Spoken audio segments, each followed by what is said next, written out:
सबको जय मसीह की। आइए मेरे भाई बहनों, आज हम भजन संहिता अध्याय 109 पढ़ते हैं। प्रतिशोध की याचना। हे परमेश्वर, तू जिसकी मैं स्तुति करता हूँ चुप ना रह, क्योंकि दुष्ट और कपटी मनुष्य ने मेरे विरुद्ध मुंह खोला है। वे मेरे विषय में झूठ बोलते हैं। उन्होंने बैर के वचनों से मुझे चारों ओर घेर लिया है और व्यर्थ मुझसे लड़ते हैं।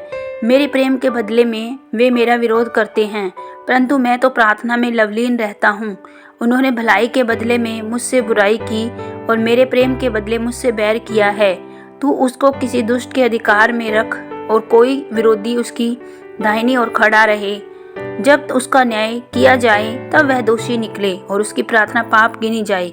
उसके दिन थोड़े हों और उसके पद को दूसरा ले।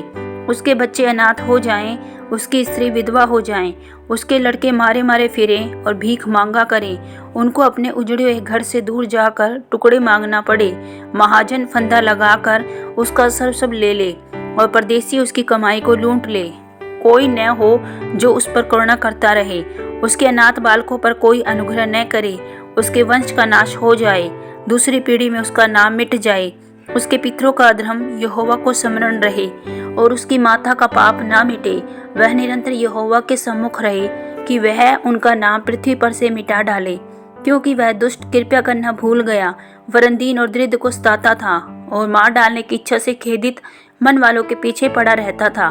वह शाप देने से प्रति रखता था और शाप उस पर आ पड़ा। वह आशीर्वाद देने से प्रसन्न न होता था, इसलिए आशीर्वाद उससे दूर रहा। वह शाप देना वस्त्र के समान पहनाता था और वह उसके पेट में जल के समान और उसकी हड्डियों में तेल के समान समा गया।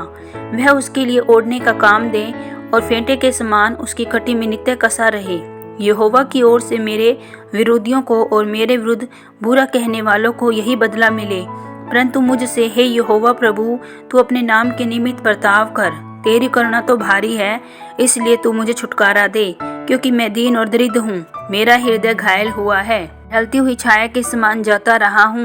मैं टिड्डी के समान उड़ा दिया गया हूँ। उपवास करते करते मेरे घुटने निर्बल हो गए। मुझ में चर्बी न रहने से मैं सूख गया हूँ। मेरी तो उन लोगों में नाम धराई होती है, जब वे मुझे देखते हैं तब सिर हिलाते हैं। हे मेरे परमेश्वर यहोवा, मेरी सहायता कर। अपनी करुणा के अनुसार मेरा उद्धार कर, जिससे वे जाने कि यह तेरा काम है। और हे यहोवा, तू ही ने यह किया है। वे कोसते तो रहें, परंतु तू आशीष दे। वे तो उठते ही लज्जित हो, परंतु तेरा दास आनंदित हो। मेरे विरोधियों को अनादर रूपी वस्त्र पहनाया जाए, वे अपनी लज्जा को कंबल के समान ओढ़े। मैं यहोवा का बहुत धन्यवाद करूंगा और बहुत से लोगों के बीच में उसका स्तुति करूंगा, क्योंकि वह दरिद्र की दाहिनी ओर खड़ा रहेगा। उसको प्राण दंड दिलाने वालों से बचाए। आमीन। प्रभु आप सबको भजन संहिता सुने जाने पढ़े जाने पर बहुतायत से आशीषों बरकत दे। सबको जय मसीह की।